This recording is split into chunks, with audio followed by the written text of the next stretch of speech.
نعوذ بالله من الشيطان الرجيم. بسم الله الرحمن الرحيم. قل هو الله أحد الله الصمد لم يلد ولم يولد ولم يكن له كفوا أحد. صدق الله العظيم وصدق رسوله النبي الحبيب الكريم، ونحن على ذلك من الشاهدين والشاكرين، والحمد لله رب العالمين. وقال تعالى في شان حبيبه ومحبوبه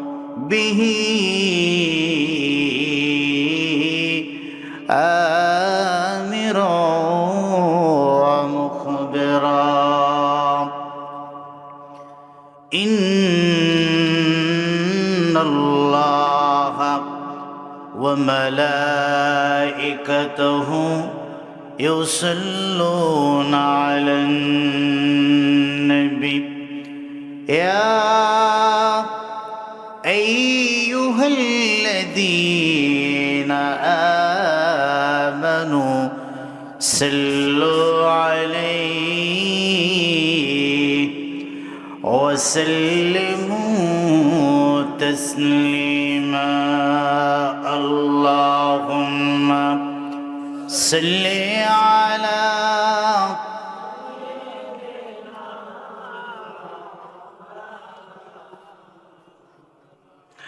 وعلى آل سيدنا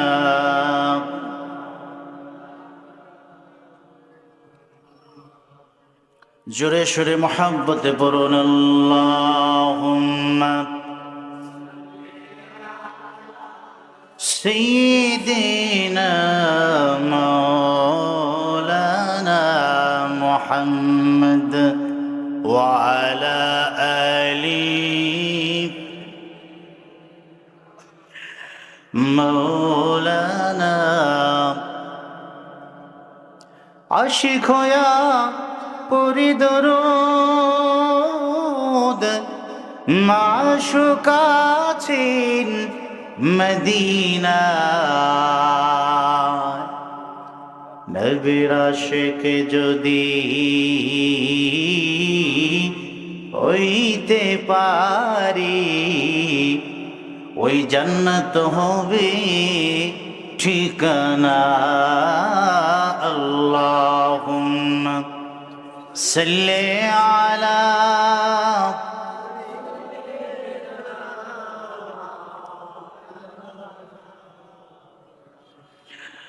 ওয়া আলা আলি সাইয়্যিদিনা।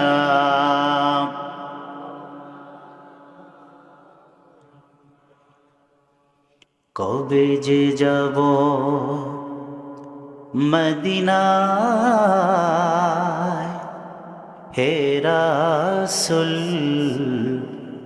কবে যে পাব মদিনায়। কবে যে যাব মদিনায় হে রাসূল, কবে যে পাব মদিনা। মন ছুটে যায় দূর মদিনা, এই প্রাণ ছুটে যায় নূর মদিনা। এলে হজের মহিনায়, কবে যে যাব মদিনা, কবে যে যাব মদিনা। হে রাসূল কবে যে পাব মদিনা। আশিক যায় ছুটে পানে মদিনা, সালাম জানায় সব কদমে তোমার। আশিক যায় ছুটে পানে মদিনা, সালাম জানায় ওগো কদমে তোমার। আমি তো অসহায় কাঁদি যে নিরালায়, নবী গো আমি যে অসহায় কাঁদি যে নিরালায়। এই মনে যে ব্যথা মানে না, কবে যে যাব মদিনা, কবে যে যাব মদিনা।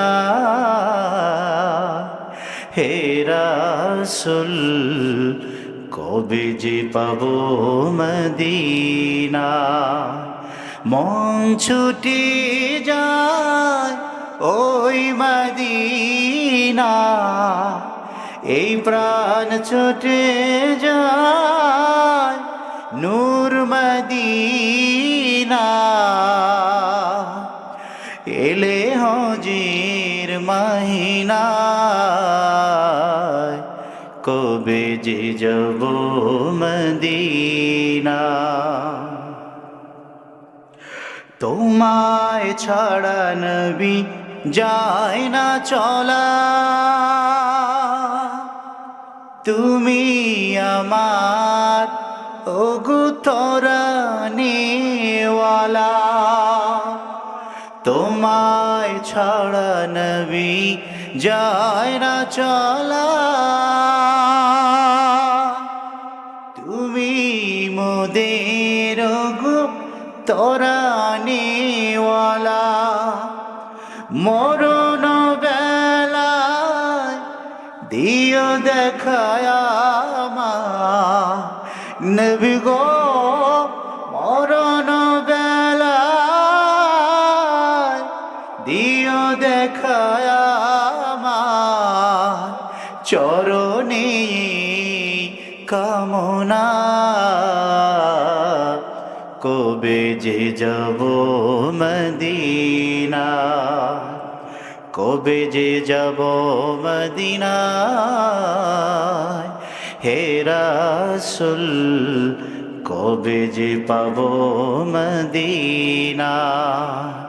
মন ছুটে যায় দূর মদিনা, এই প্রাণ ছুটে যায় ওই মদিনা।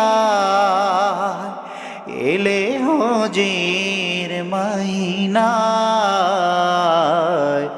কবে যে যাব মদিনা, কবে যে যাব মদিনা। হে রাসূল কবে যে পাব মদিনা। একটু মহব্বত জিকির করি লা ইলাহা লা ইলাহা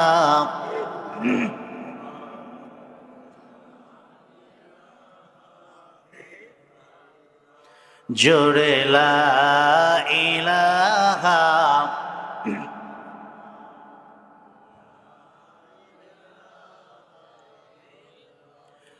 মাশাআল্লাহ লা ইলাহা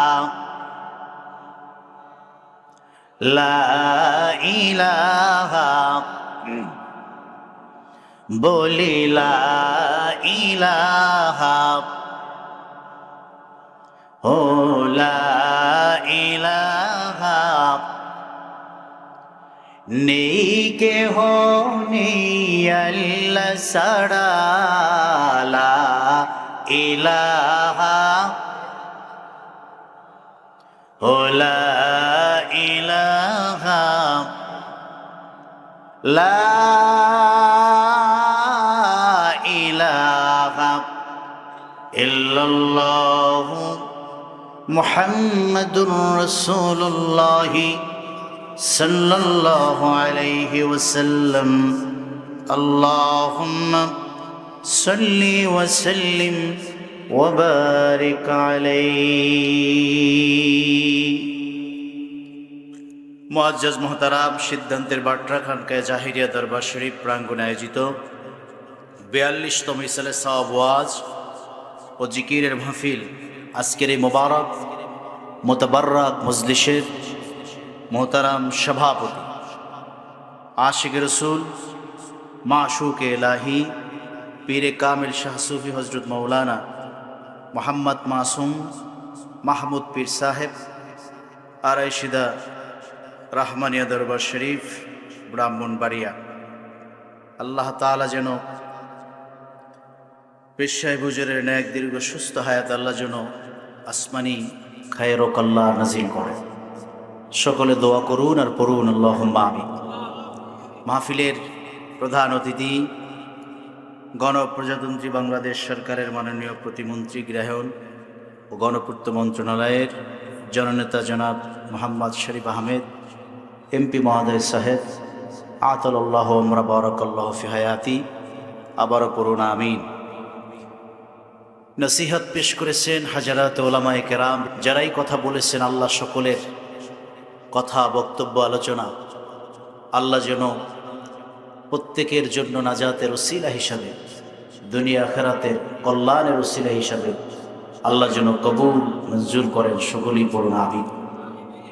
মোবারকবাদ জানাচ্ছি আপনাদেরকে যারা কষ্ট করে, রাত 12:30 অধিক হয়ে গেছে, এখনও আপনারা আছেন। আমি খুব সংক্ষিপ্ত সময় কিছু কথা বলবো, আর আপনাদেরও আসলে পেটে ক্ষুধা নাই। ফয়সাল তাহেরি সাহেব যেইভাবে জজবা দিয়ে ওয়াজ করছে, আমি তো চিন্তা করছি যে আওয়াজ আর শক্তি সব তো শেষ, মাঠে যেয়ে সব ঘুমে দেখি কিনা আল্লাহই জানে। কারণ খালি ফেটে মাগরিব থেকে যে আওয়াজ আপনারা দিয়েছে, ফিলিস্তিন গাজা দেখাই দিমু ফাড়াইলেমু, তো সব তো শেষ। আমি বসলে কি আওয়াজ আর দিবেন? তো সব মোট মিলে এনার্জিও নাই, ধৈর্যেরও অভাব। অনেকে তো নিয়ত করেই বসছে মজা লাগলে থাকবো, নাইলে যাইমু গা। এই বাজে সিদ্ধান্তের মধ্যে, কঠিন কঠিন সিদ্ধান্তের মধ্যে ওয়াজ শোনার মানসিকতা এটা আমি হইলেও থাকতো না। তো যেহেতু অলির দরবার, মকবুল অলির দরবার, বক্তাদের ওয়াজের তাসির যদি নাও থাকে, হক্কানি মকবুল অলিদের দরবারে বসলে, তাদের সোহবতে বসলে অলিদের তাসির, তাদের তাওয়াজ্জু আর ফায়েজের বরকত আছে না নাই? জোরে বলেন, আছে না নাই? আমরা শেষ মুহূর্তে এসে অলিদের তাওয়াজ্জু ফায়েজ আর একটু দোয়া নিয়ে বাড়ি যেতে চাই। মুসলমান আওয়াজ করে বলুন, রাজি আছি না নাই? আল্লাহ যেন কবুল করেন, বলেন আমিন। এজন্য মাঝে মধ্যে একটু সারা শব্দ দিতে হবে, আওয়াজ দিয়ে আমাকে সজাগ রাখতে হবে, যাতে করে আমি দুর্বল হয়ে পড়ে না যাই। আমার সঙ্গে একটু আওয়াজ মতের মিলের পক্ষে সমর্থন জানানো যাবে না? আল্লাহ তাআলা যেন আমাদেরকে কবুল করেন। জোরে বলুন আমিন। আমরা একটা তাকবীর দিয়ে চাঙ্গা হতো। আমরা সবাই দিলে গুনাহ হবে না তো? হ্যাঁ, নির্বাচন তো সামনে, আওয়াজ সব তো এখনো বাকি আছে, ঠিক কিনা বলেন? 500 টাকার একটা কসকসা নোট, আধা ঘন্টা মিছিলের পর 1 প্যাকেট সিগারেট, চা আর মুড়ি ফ্রি, কতক্ষণ না বিনিময়। নেতা কি চায়? এলাকার মানুষের ঘুম হারাম, ভাইয়ের চরিত্র। ভাই যে গম চুরি করে মাঝে মধ্যে, কতক্ষণ না।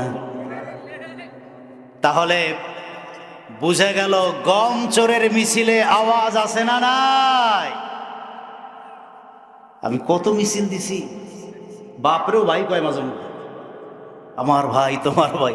একজনকে এই মেয়ে না তোমার বাপ, কতক্ষণ না, যে এইটা না তোমার বাপ, তুমি আমার ভাই।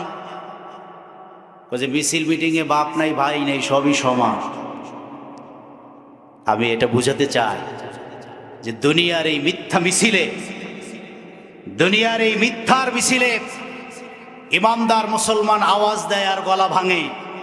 আমি বলতে চাই দুনিয়ার এই মিছিলের আওয়াজ যা মিথ্যা, যা অসত্য, তা যদি মুমিনের কণ্ঠ থেকে আওয়াজ বের হয়, সেই আওয়াজে গুনাহ আছে না নাই? তার এগেনস্টে কোরআনের মজলিসে, কোরআনের পক্ষে, আল্লাহর পক্ষে, রসুলের পক্ষে, নবী অলির পক্ষে যদি ইমানদার আওয়াজ দেয়, তাকবীর দেয়, স্লোগান দেয়, গুনাহ মাফ হয়। গোলামটা আল্লাহর প্রিয় বান্দা হয়, গুনাহ মাফ হয়ে সে জান্নাতি হয়ে যায়, ঠিক কিনা বলে? এজন্য আমরা কোরআনের পক্ষে, নবীর পক্ষে, অলির পক্ষে আওয়াজ দিতে চাই। রাজি আছি না নাই? আল্লাহ যেন কবুল করেন, বলে না আমি। কোরআন শুনবার জন্য 2টি শর্ত আছে। এক, প্রত্যেকটি কথা দিলের কান দিয়ে শুনতে হবে। 2, চুপে চাপে নীরবে নিবৃতে শুনতে হবে। আল্লাহ ওয়াদা করেছে এই 2 শর্ত পূরণ করে মনোযোগের সাথে যারা কোরআন শুনবে, আল্লাহ আরশে আজিম থেকে তাদের উপরে বৃষ্টির মতো রহমত নাজিল করে দিবে। আল্লাহ রাব্বুল আলামিন তা কোরআন কারীমে বলেন, وَإِذَا قُرِئَ الْقُرْآنُ فَاسْتَمِعُوا لَهُ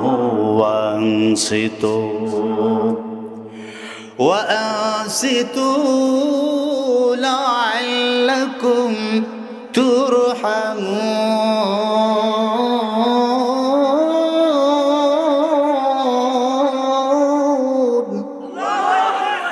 আল্লাহ রাব্বুল আলামিন বলেন, আর যখন তোমাদের সামনে কোরআন কারীম থেকে বক্তা আলোচনা করবে, কোরআন কারীম থেকে যখন তোমাদের সামনে তেলাওয়াত উপস্থাপন করবে, সেই তেলাওয়াতকৃত আয়াতকে সামনে নিয়ে আলোচক অথেন্টিক তাফসীর, ব্যাখ্যার বিশ্লেষণ উপস্থাপন করবে, সেই কোরআন শুনবার জন্য 2টি শর্ত তোমরা পূরণ করবে। 1, ফাসতামিউ লাহু আই ইসতামিউ বিল কালব, সেই কোরআন কারীমের তেলাওয়াতকৃত আয়াতের আলোচনা প্রত্যেকটি ইমানদার অন্তরের কান দিয়ে শুনবে, দিল দিয়ে শুনবে। 2 নাম্বার শর্ত হলো ওয়া আনসিতু, উঠবস করবে না, ডানে আর বামে তাকাবে না, মনোযোগ হারাবে না, বরং চুপে চুপে নীরবে নিবৃতে আওয়াজ না করে জান্নাতের বাগানে বসে কোরআনের আলোচনা শুনবে। আল্লাহ বলেন, এই 2টি শর্ত যে ইমানদার পূরণ করবে, আমি আল্লাহ ওয়াদা করলাম লাআল্লাকুম তুরহামুন, আমার পক্ষ থেকে আরশে আজিম থেকে কোরআন প্রেমিক ইমানদারের জন্য বৃষ্টির মতো রহমত নাজিল হয়ে যাবে। জোরে বলেন না সুবহানাল্লাহ।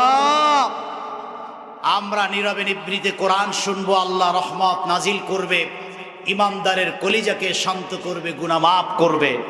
আমরা কোরআন শুনে গুনাহ মাফ করে বেহেশতে হয়ে ঘরে ফিরতে চাই কি চাই না? যারা যারা রাজি দুই হাত তুলে আল্লাহকে দেখায় নারায়ে তাকবীর, নারায়ে রিসালাত। আল্লাহ তাআলা কবুল করুন, মঞ্জুর করুন, জোরে বলুন আমিন। রাজি আছি তো? সম্মানিত সুধী, আমি আরো একবার অনুরোধ করছি, যে কয়জন মানুষ আমরা এখানে বসা আছি, ডায়াবেটিস নেই তো? কথা কন না তো? আচ্ছা, যাদের আছে তাদের জন্য একেবারে জরুরি অবস্থায় ছুটি আছে। কারণ ডায়াবেটিস রোগীদের একটু ব্যাগ হতে পারে না, কথা কন না?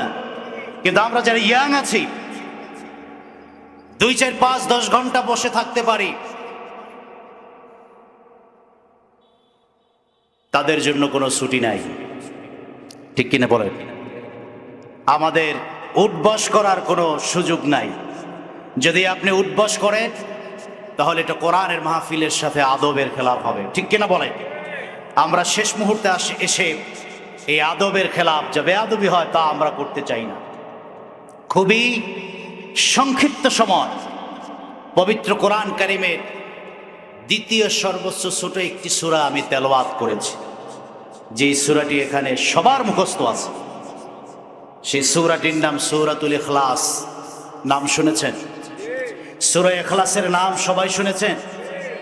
সূরা ইখলাস পারেন না এমন কে কে আছেন? সবাই? কথা কয় না? আচ্ছা, সূরা ইখলাস পারি কারা কারা? 2 হাত তুলি, আমি জিজ্ঞাসা করবো 2-1 জনকে।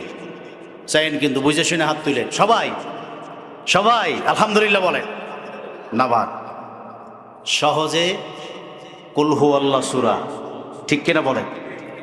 আমরা এই সূরা থেকে ইলম সিনায় ধারণ করে ঘরে ফিরবো। আসলাম, বসলাম, কি শুনলাম, কোথা থেকে শুনলাম, কোন সূরা থেকে শুনলাম, এতটুকু ইলম অর্জন করার দরকার আছে না নাই? জোরে বলেন, আছে না নাই? আপনাদের মধ্যে এমন কেউ কি আছেন 50 মাইল দূর থেকে এখানে আসছেন? কতক্ষণ না? নাই, নাই। 50 মাইল শেরপুর একজন পাওয়া গেছে, আলহামদুলিল্লাহ বলে। তাও মনে হয় শেরপুর 50 মাইল হবে না, হইতে পারে। আমি যেটা বুঝাবার জন্য বলছি শুনুন। নবীর সাহাবীরা একটা হাদিস শোনার জন্য 1,500 মাইল দূরে 15 থেকে 20 দিন সফর করে একটা হাদিস শুনবার জন্য যেতেন। সুবহানাল্লাহ বলবেন না? বাবাজিরা আমার, হাদিস টেসছে সুনান আবু দাউদের মধ্যে, হাদিস টেসছে তিরমিজির মধ্যে। প্রিয় রাসূলের একজন সাহাবী, তিনি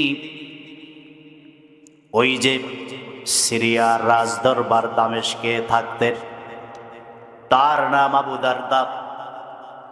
আসরের নামাজের পর মসজিদে দামেস্কের মধ্যে বসে আছে। এই দামেস্কের মসজিদেই আল্লাহর নবী ঈসা আলাইহিস সালাম শেষ জামানায় কোনো একদিনের আসরের নামাজের সময় 4র্থ আসমান থেকে পৃথিবীতে আসবেন, দাজ্জালের সঙ্গে জিহাদ করে এই পৃথিবীর বুকে নূতন করে ইসলামকে প্রতিষ্ঠিত করবেন। সুবহানাল্লাহ। হযরত আবু দারদা দামেস্কের মসজিদের ইমাম, সিরিয়ার প্রেসিডেন্ট গভর্নরের দায়িত্ব নিয়ে প্রিয় রাসূলের রেখে যাওয়া দ্বীন এবং ইসলামের খেদমতে নিজেকে আঞ্জাম দিচ্ছে। আসরের নামাজের পর তিনি বসে আছেন। দূর থেকে উস্কো খুস্কো চেহারার, চুলগুলি এলোমেলো, দেহের ভিতরে সফরের চিহ্ন দেখা যায়। এমন একজন লোক সামনে এসে বসলেন। হযরত আবু দারদা বললেন, কে রে?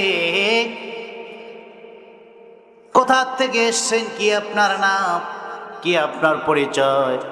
দেখে তো মনে হয় কোনোদিন আপনাকে দেখি নাই।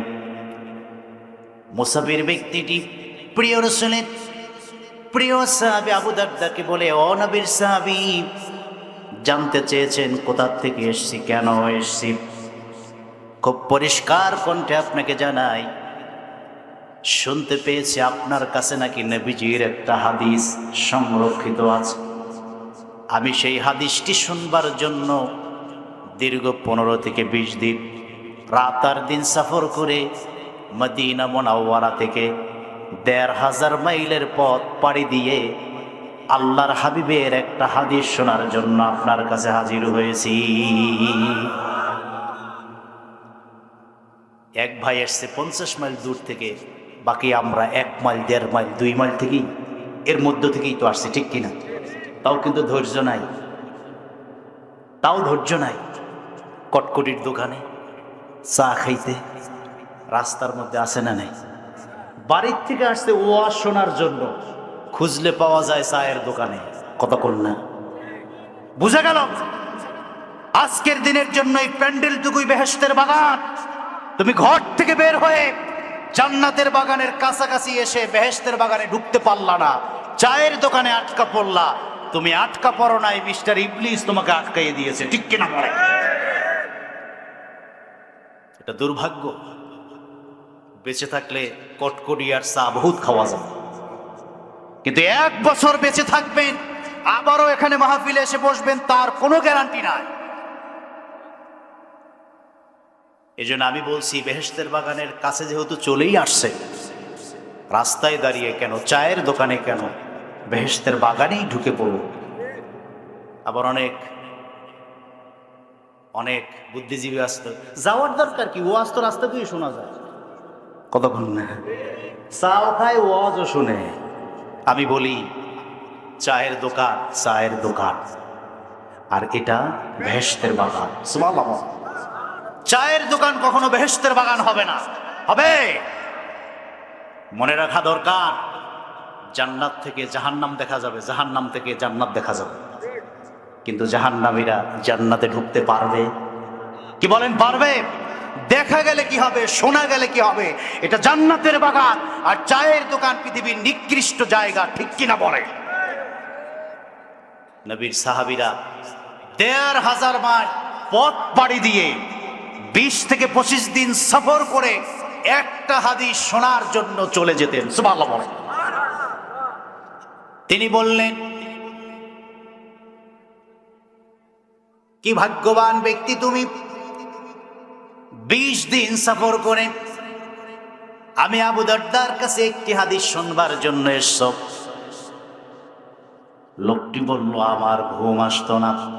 প্রিয় নবীর জান্নাতি মোবারক জবানের একটি হাদিস আপনার কাছে সংরক্ষিত আছে, যতক্ষণ এই হাদিসটি আমি না শুনতে পারবো ততক্ষণ আমার মনে শান্তি লাগবে না। তিনি বললেন, নবীর সাবির, ক্লান্ত আর শ্রান্ত দেহে আপনার দরবারে এসেছি। আপনার জবান থেকে প্রিয় রাসূলের সেই হাদিসটা আমি একটু শুনতে চাই, যেই হাদিসটি শুনবার জন্য আমি 20 দিন রাত সফর করে আপনার কাছে এসেছি। আল্লাহর নবীর সাহাবী হযরত আবু দারদা বলেন, রাসূলুল্লাহর নূরের জবানের হাদিসের প্রতি এত প্রেম, মুহাব্বত আর ভালোবাসা যার অন্তরে, তাকে আমি হাদিসটি না শোনায়া পারছি না। শোনো। তিনি বললেন, আল্লাহর হাবিব তার নূরের জবানে স্পষ্ট করে বলে দিয়েছেন, মান সালাকা তারিকান ইয়াতলুবু ফীহি ইলমান সালাকাল্লাহু বিহি তুরুকিল জান্নাহ। আল্লাহর যেই গোলাম কোরআন শুনবার জন্য নূর নবীর জবানের নূরানি হাদিস পাক শোনার জন্য ঘর থেকে বেরিয়ে, দোকান থেকে বেরিয়ে, ব্যবসা থেকে বেরিয়ে, হাঁটি হাঁটি পা পা করে কোরআনের মজলিস বেহেশতের বাগানে হাজির হয়ে যায়, আল্লাহ রাব্বুল আলামিন সেই গোলামটাকে বাড়ি থেকে মাহফিল পর্যন্তই শুধু আনেন না, মাহফিল শুনিয়ে গুনাহ মাফ করে তার জন্য জান্নাতের পথ আমার আল্লাহ উন্মুক্ত করে দেয়। জোরে বলেন না সুবহানাল্লাহ।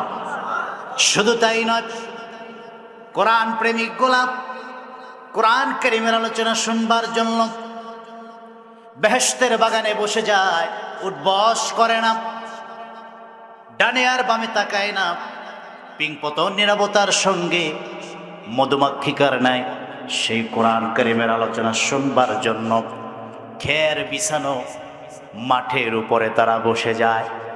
আল্লাহ রব্বুল আলামিন সেই কোরআন প্রেমিক মানুষদেরকে এত বেশি পছন্দ করেন, যতক্ষণ এই মজলিসে তারা বসে থাকে আল্লাহর নূরের ফেরেশতারা তাদের বসার জায়গায় নূরের পাখাটা বিছায়া দেয়।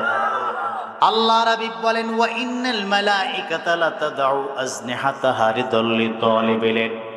তারা দুনিয়ার চিন্তা ফিকির বাদ দিয়ে নীরবে নিভৃতে বসে কোরআন শোনে, আর আল্লাহর অগণিত রহমতের ফেরেশতারা তাদের বসার জায়গায় জান্নাতি মুবারকি নূরের পাখাটা বিছায়া দেয়। বলেন না সুবহানাল্লাহ। শুধু তাই না, যতক্ষণ বসে বসে তারা কোরআন শুনবে, মালিক আমার আল্লাহ ফেরেশতাদেরকে বলেন, ফেরেশতারা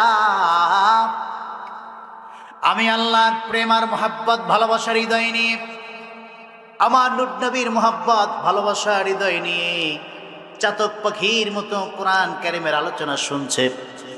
আমি আল্লাহ রাব্বুল আলামিন তাদেরকে খালি হাতে বাড়ি ফিরাবো না।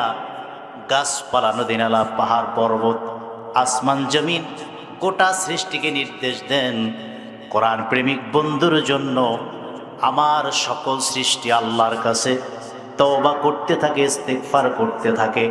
ওয়াজ শুনে বাড়ি যাওয়ার আগে গোটা সৃষ্টির ইস্তিগফারের বদৌলতে কোরআন প্রেমিক বন্ধুদেরকে আমার আল্লাহ ক্ষমা করে বেহেশতি আর জান্নাতি বানায়া ঘরে ফিরা। জোরে বলেন না সুবহানাল্লাহ।